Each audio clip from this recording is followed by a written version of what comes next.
Alrighty, today we are going over the academic progress, or the SAP, which stands for Student Academic Progress. This is the measurement that the government, the education board, and even not NACIS, but NACIS is the one who is trying to make sure we're up to this standard, uses to make sure students are reaching certain goals and markers for funding, for federal funding, which ultimately, very important. You get funding, they get funding, everybody's happy, and they're able to continue their education and push on. To start, I wanted to go over just basically where we're going to be configuring this and the settings for it, along with where a student can see where it's being generated, and maybe why some of the particular markers exist to try to help track student progress. So to start with, we are just here on our home screen, logged in as an admin. We're just going to head on over to admin tools and then into school and then school profile. So here you see all my normal school details. We're just going to pop on over to the academic settings. Now, here is where you're going to find all of the main markers, or set up for those markers that your students are going to be trying to reach. We're going to start with our academic year in hours. The recommended by NACIS is 900, but try your best to do no less, but you can go to more. I know some of you have a 1500 or maybe even just a 1,000-hour program, or in this case academic year. But again, NACIS, the usual baseline is 900 hours if you weren't sure on where you wanted to set your programs at. Next is our SAP attendance minimum. Now this is a percentage. Basically what this is for is that if a student starts to falter a lot on their attendance, whether they're not showing up, whether they're sick and they haven't been putting in leave of absence requests, or requests for days off, to where you're understanding where they're at, and so is the system, this percentage is going to go dropping more and more and more. And it'll come to the point where if they drop below, in this case 67, again, kind of the ballpark standard, you can go higher if you're trying to be a little more strict, or lower, being a little more laxed. But point is that students, if they drop below this percentage, they will be receiving warnings that they are falling behind, and especially falling behind for the report that gets sent off to federal to get their funding. So very important, making sure that they stick to it, coming in every day, clocking in, doing their work, and doing their best to not just get the federal funding. I know that's the biggest goal here, specifically for the SAP, but we want them to graduate. We want them to get on through and go off, have a nice, good old successful career. So pretty straightforward with this one, though. Just the attendance minimum before they start to specifically get warnings that they are failing their SAP. Next is the SAP GPA minimum. Much like the attendance minimum, it's where if the GPA now, if that's falling under a certain percentage, it will warn the student. All the same, consequences and rewards for whether they're hitting these markers or not. It's the federal funding. Academic percentage minimum. Same kind of range as the GPA, but just the broader sense. Just kind of another double up barrier there, where if they are, again, lower than that, they will start to be warned on the fact that they are starting to fail, starting to fumble, and fall behind. Next, we have the SAP hour basis, and there are two options for this. We have actual hours and scheduled hours. Now, the difference between these two are not super crazy, but can be when it comes to maybe helping your student out a little more. And we have a little graphic I'm just gonna plop on over here. So basically, if you were to set things, we're going to start with scheduled hours. If you were to set things under scheduled hours and you have a minimum of 40 hours a week that these students need to be meeting, what's going to happen is that if this student is faltering through, isn't catching up on their days, isn't staying the whole day, or whatever reason they might have needed to leave early, it's going to start having them lag behind, and they're not going to be meeting this total more consistently. It's going to expect the exact 8 hours a day from them every day, and if it's tracked that way, you're probably going to be seeing a lot more students maybe lagging behind, or seeing the attendance minimum or the academic minimum starting to falter. But if you maybe even have a more set schedule, scheduled hours isn't bad. It's just whatever you have set up, that's what the SAP is going to really track by. Actual hours, on the other hand, this is going to track your student by what they have clocked in.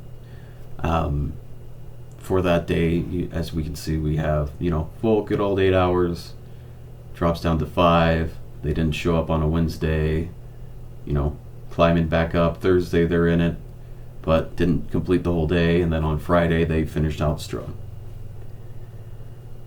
What actual hours allows your students to do is, in the case of scheduled hours, they're not allowed to have more or less than what's been scheduled. So if your student's trying to catch up, scheduled hours is just going to keep popping that, being around 8 hours every single time. So even if they're trying to push further, trying to make up for it, there's not a lot of wiggle room when it comes to scheduled hours. They need to be meeting those markers, or they're falling behind. Actual hours, in this case, as you can see, they're only getting 26 out of the 40 that's scheduled for your week. But let's say they start coming in an hour earlier, and you're letting them clock in to clean in the clinic floor for that extra hour, or maybe you're letting them pop in later, maybe for a client's sake. They're running a little late on a client, on a appointment. Maybe you're letting them stay late again to help clean up. Maybe for a study, you're letting students stay an extra hour or so to do some book work in a group and study it out. However you wish to do this, actual hours gives your students more wiggle room to try and make up into the goal for the SAP, which we will take a look at here in a moment. And then finally, our final setting is that the SAP warning is enabled. This is a yes, no, pretty quick, simple. This will let you and a student get notified get a understanding of, or a posting of, hey, you're falling behind in the GPA or the attendance, or the percentage, the academic percentage minimum, so that they know that they can keep up and catch up with their requirements, their federal requirements for that funding. We're just going to head back onto the main home page here. If you didn't know, from any point in Cosmo, you can click this top here, this little banner, and it'll bring you right back to your home page. So let's say you did have a student that was failing, that was falling behind. Where would you see these notices? Where would you see these warnings? Well, the first spot you could see, and especially if a student submitted an appeal to try and help catch back up, or appeal, maybe there was an issue, maybe something wasn't right, students can submit appeal through the warnings there.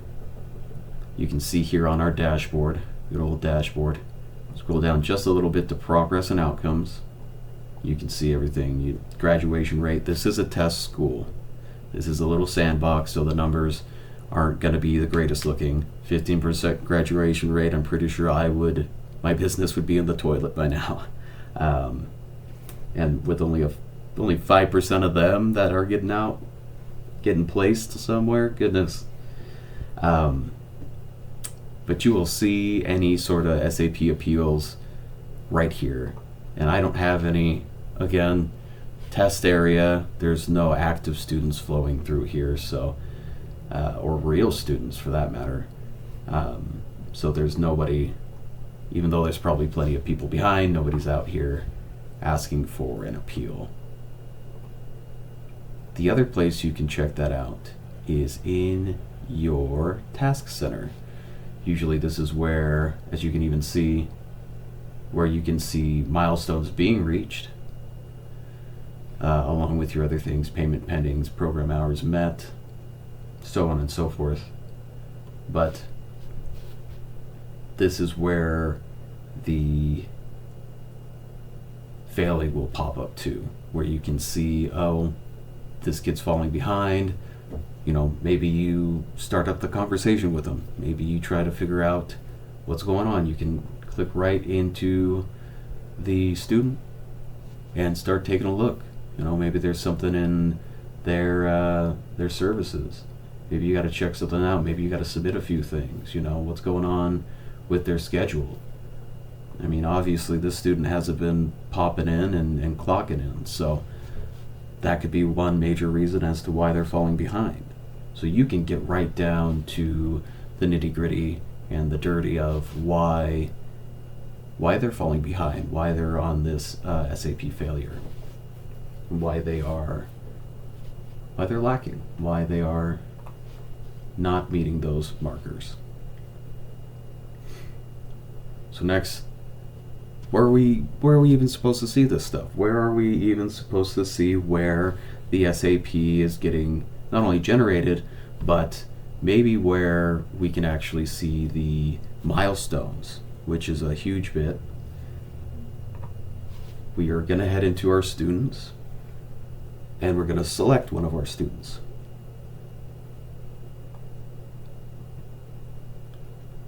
From here, you can head on down to reports, and you can see it just peeking up from the bottom here, SAP report.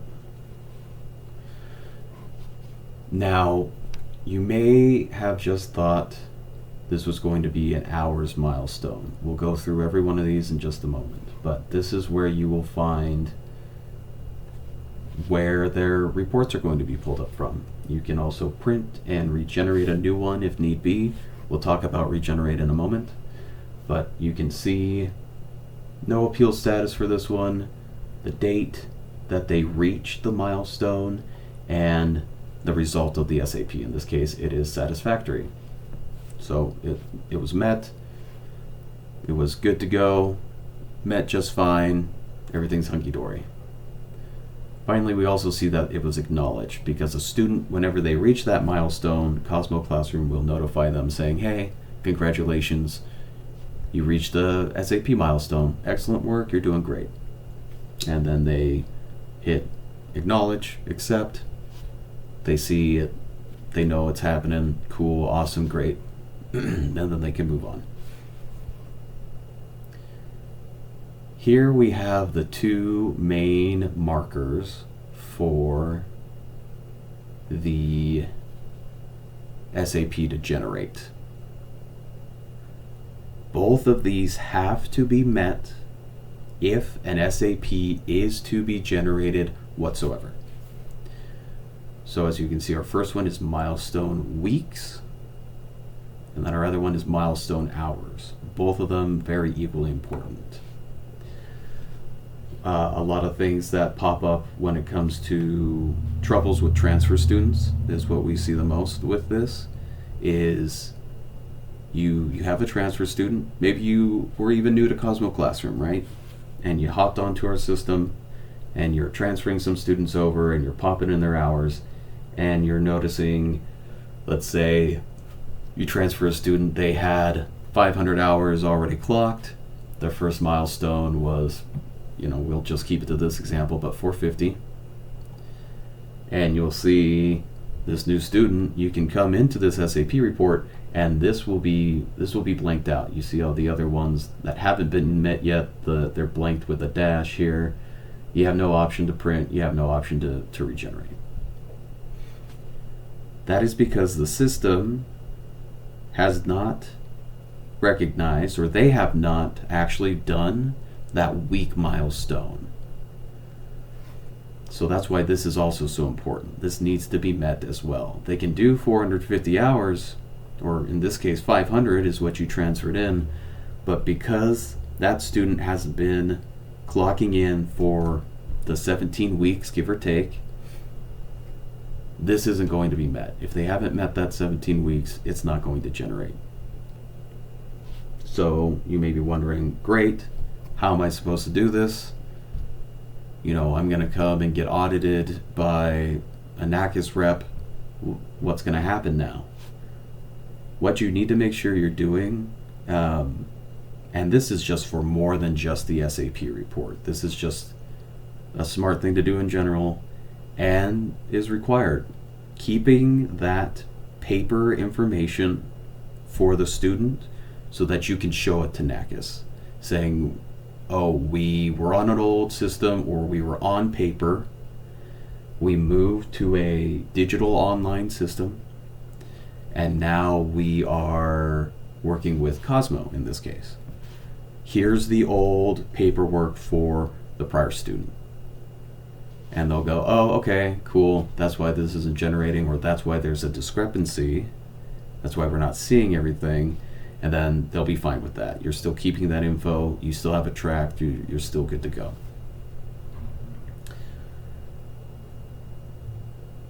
That is kind of one of the bigger things. You can go in, we'll back up a little bit here. You can go in to a transferred student if you want and go all the way back to where they started, where they were picking it up in your school.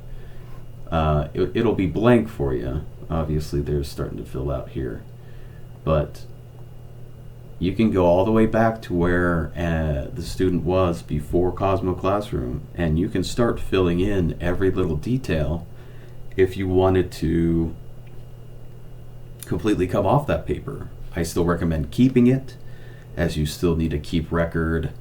I think it's about 7 years by law of student records. Of course, that counts if it's digital, online through Cosmo, or on paper. But you can go all the way back. Let's bounce back. Let's say they started in 2022, right? I had a client asking if he could have a transcript made in Cosmo for a student that had already graduated and been out the door, and he just needed transcript hours.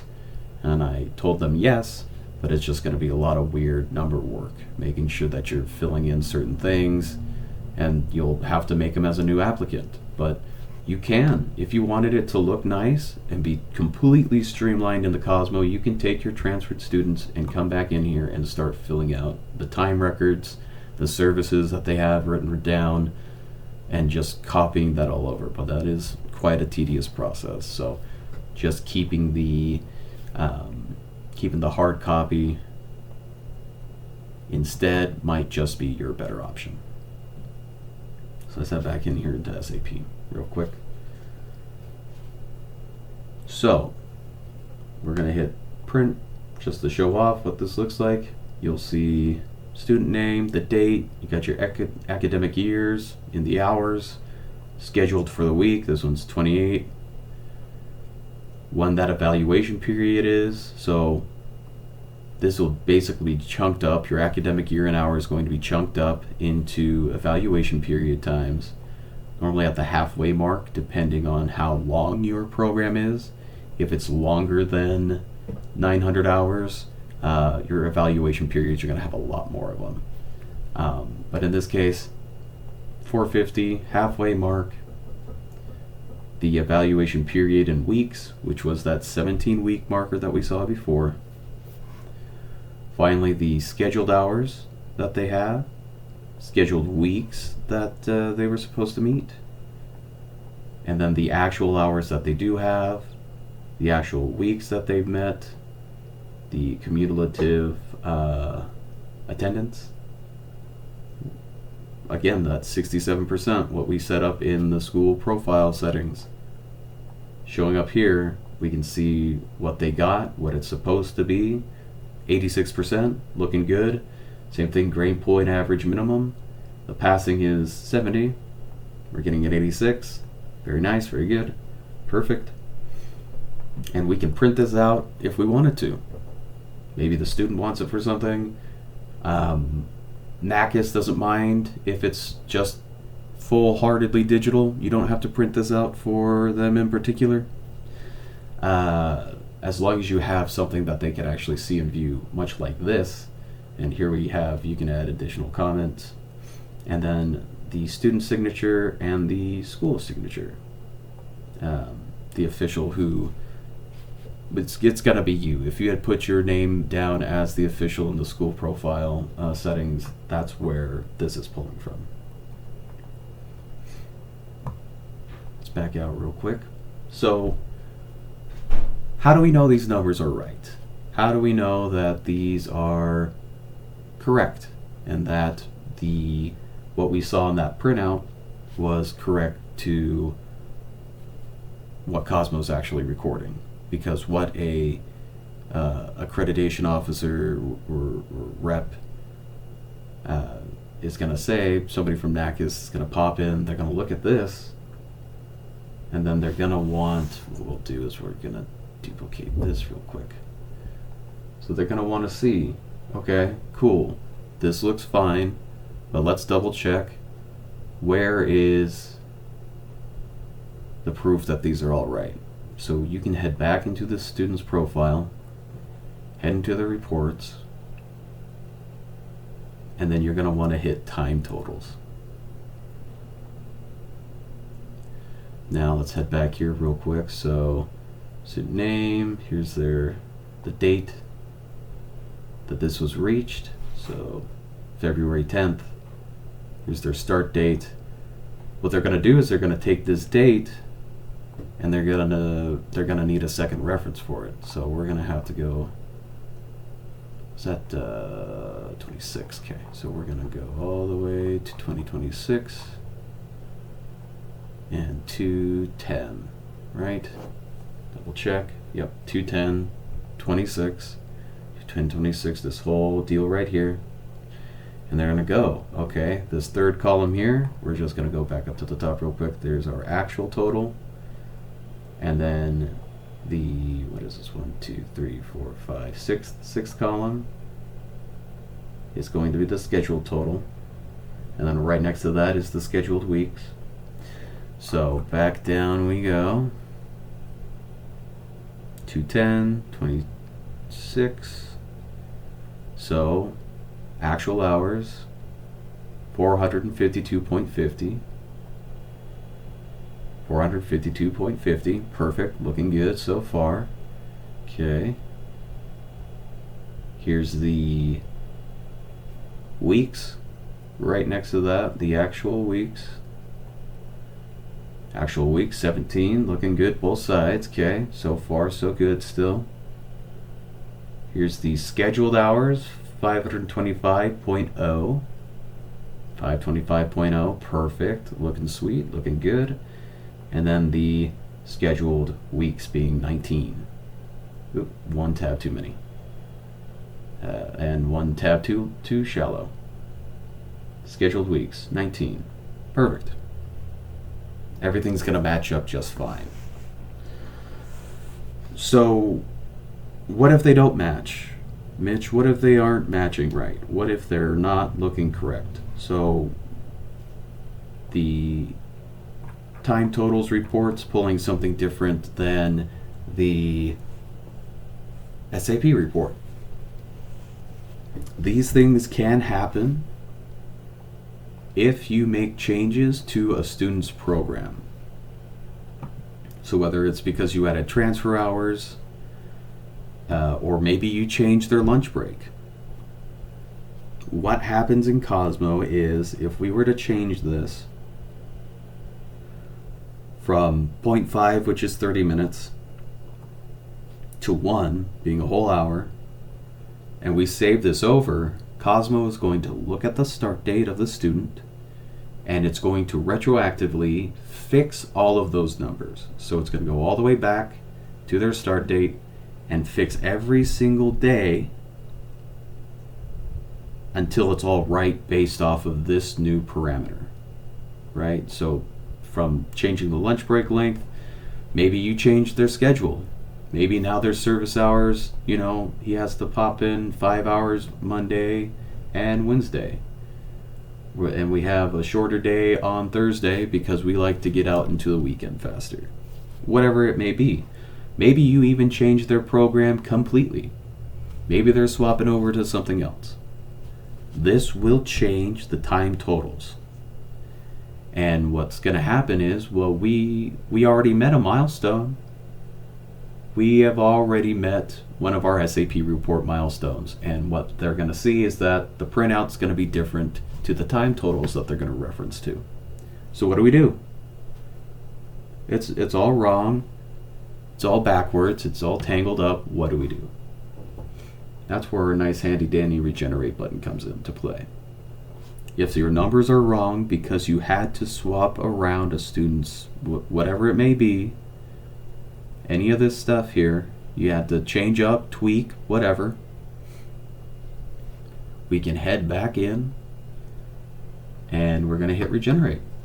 And it's going to warn you because you're about to, it's a signed SAP, it's signed documentation. You're about to delete it and send in a new request to that student to fix it up. And I'll go ahead and go through with this, but just letting you know, it will be removing that prior SAP report. It's going to toss it out the window. Make sure that your students are still around to sign for it, because it's not, if they're not there, who's going to actually countersign? And if there's nobody to countersign, it won't actually print. So if we're going to hit regenerate, as you can see, it's gone all blank. No more print option, no nothing. So what I'm going to go do is I'm going to switch over to that same student. Boom. This is what they'll see once they reach their SAP milestones in general. So you've completed 450 hours. Let's review your progress. Progress report, they'll show you, or not you, but the student, their attendance and the minimum required, so they can see they're hitting a good margin better. Same thing with their GPA, hitting high, looking good. Same thing with their academics, they're passing, looking great there. And of course, gives them a nice pat on the back, great work, doing a good job. Once they hit acknowledge, that's them signing it. That's all that's required for them to see out of that SAP report and milestone, is that they're hitting it. So, boom. Now it's been countersigned. Now we can head back in, pull the admin back up, wiggle our way back into that student. We're going to head down to their reports again, SAP report, and here we are.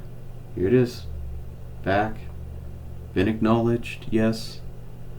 Date reached, satisfactory, all that good stuff again was there. So if you're seeing a discrepancy between the SAP and the time totals, just remember, oops, I just closed that out like a dingus, my bad. Remember, anything you change in the program, Cosmo will go back and retroactively fix the times before. So if you see any hour discrepancy and you go, oh, duh, I remember I had to change Mitch's lunch to an hour for whatever reason. You know, he was complaining that he couldn't get his Subway sandwich eaten fast enough. You know, he should probably just stop going for the footlong, but whatever, right? Whatever that may be, you got to make sure you're fixing that up too. And of course, there is also one last little pocket here for report settings. If you needed to change things specifically for that student, for just them and their SAPs, you'll see that these are all the same settings that we found in the school profile side. If you needed to change a student very specifically and just change them, this is where you would go and do it. Or maybe you change things up on the school profile side, and when you change school profile settings, it's only going to affect new applicants, new students that are coming into your program. So when you change it up in the school settings side, you're going to have to make sure your students are caught up. So your old students, kind of sucks, but you'll have to pop in here and change and make sure it's matching a new the new standard. And of course, you change the new standard, you got to make sure you're gonna regenerate the SAP again, making sure that it's all correct, making sure that's all looking fine and dandy, and is meeting the new standards that you set. That does cover it. This is kind of the general overview for the academic progress, the good old federal government funding standards for you and your students to be getting that nice little cash injection, right? That nice little boost and help for your educations and your school in your case. So thanks for much. Say thank you so much for joining in on this. I hope this helped clear a few things up, where you can find a lot of these reports, how you can double check them, and what you can do to make sure they're matching up just fine and looking good for NACIS, looking good to make sure you get accredited, and also making sure they're looking good to get that sweet federal funding. But yes, thank you, and have a great rest of your day.